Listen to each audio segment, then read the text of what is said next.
Hello guys and welcome back to another video. This is actually episode 2 of my garage renovation series, if you like.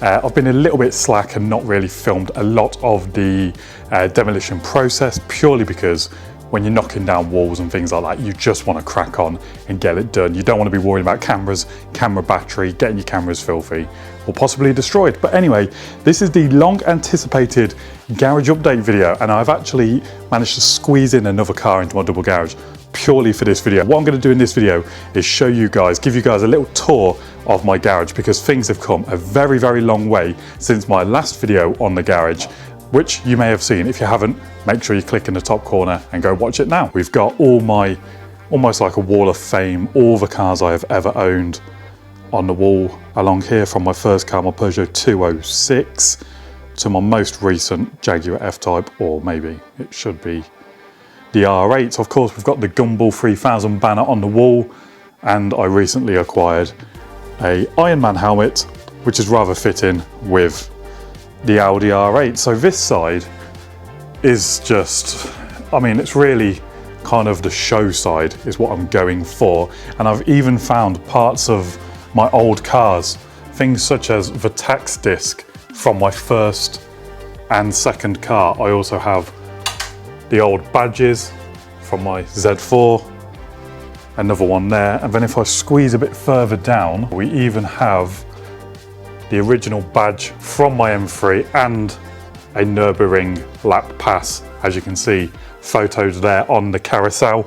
Here as well, we have my new Posh toolbox. It's about time I got one of these. Look at that. Absolutely amazing.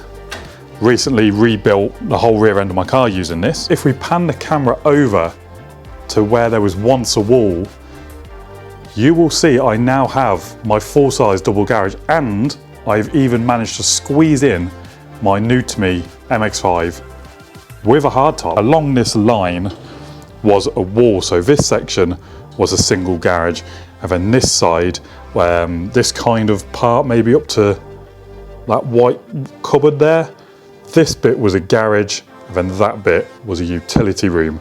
As my house is built on a hill, this side of the garage, where you can see the concrete, that was around 2 courses of brick lower than this side. So I had to get a massive concrete truck in, pour some concrete, get the floor nice and level.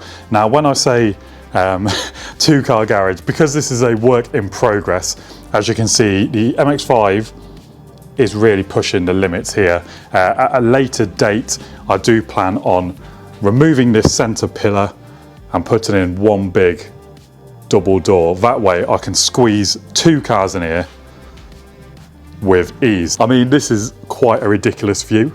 It's been a dream of mine for years and years to not only have an R8, but have a 2-car garage. And now I've bought, well, I've got 3 cars at the minute, but 2 of them, as you can see, are in here. This is still a work in progress, hence why the sink has still got wrapping on it. It's got no tap. The original socket is hanging off the wall, but obviously that can't stay there being so close to the sink. I need to find more places for my Z4 pictures, 50-inch TV with my Lego F1 car mounted above, which I think looks really, really cool. And if we just look back at the garage, what a view. This is honestly such a dream come true. I mean, that's a joke, but what an unreal feeling it is to have a double garage. Obviously, things like these electrics, yeah. So that is obviously a work in progress. What I do plan on doing, like I mentioned, is getting a single garage door in, which is holding up the process really. Once the garage door is done, I then need to draw my attention to the ceiling, or I need to board the ceiling and get some very nice lights in here, because these are just dull and will not cut it. So I want some nice spotlights in here, and then things for the floor. I'm really unsure about what to do with the floor. I'm thinking maybe like a vinyl, like a laminate floor vinyl kind of thing, so it looks like a room. I'm not personally a massive fan of those plastic tiles. So now you're going to witness me try and maneuver this MX-5 out all by myself, and kind of put the garage back to how it should be, because at the minute this isn't practical. Like I mentioned, if we do Instagram virtual reality, the pure, this is what lies outside. So this is all obviously usually in the garage, but for the purpose of this video, there was no space for the sofa. So I had to throw everything out purely just to try and make it look a little bit nicer.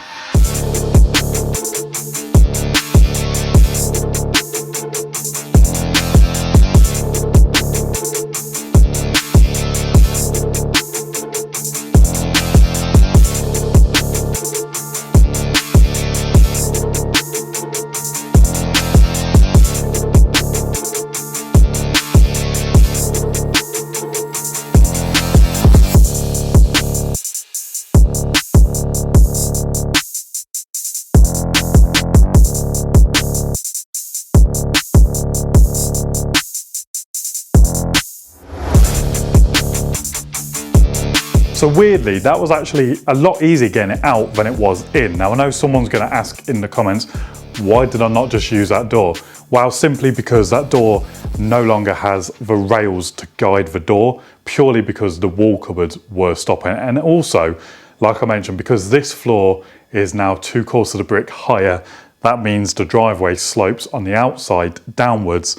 So there is a massive kind of jump from this side of the garage. But this is how it usually looks, my man cave area, and I also have mounted the sofa onto wheels so that in the event of putting another car in here, I can simply wheel it around, or if I need to work on the R8, I can just push it out the way with ease. I also would like to turn my previous R8 manifold into a coffee table and have that there with a nice glass top, but I'm trying to find some old pistons, maybe to use as feet. Still undecided about that. But this is the current setup, and it's come such a long way from what it was previously. The MX-5 will stay outside now because there's no way I'm going to keep shuffling it in and out of the garage, especially when I want to use it. Plus I need somewhere for the sofa to go. Still a very long way to go, but it's already come so far. So the next step in the next episode will probably be that door. So once that door's done, I can then get the driveway on that side leveled up so it's perfectly flat. And when I want to get 2 cars in here, or even part of the R8 bang centre, it'll be done with so much more ease. So there we have it then. Episode 2 of the garage kind of renovation series has come to an end. Now I do want this garage to be almost like a showroom, but also it does need to be usable for when I decide to work on my cars. So that is the end goal. I know it's not quite there yet, but I felt like I needed to bring you guys an update video, and I am kind of kicking myself that I didn't film a lot of the demolition process on the way, but it was documented on my Instagram. So if you go over and follow that, there is also a highlight called Garage Project, so you can see a lot of the demolition process on there. But anyway, that is where I'm going to end today's video, guys. Thank you very much for watching. If you enjoyed this video, be sure to give it a thumbs up, and if you haven't already, make sure you hit the subscribe button and the little notification bell so you do not miss out on any of my future upcoming videos, especially the series with this garage. Once again, thank you very much for watching, and I'll see you in the next one.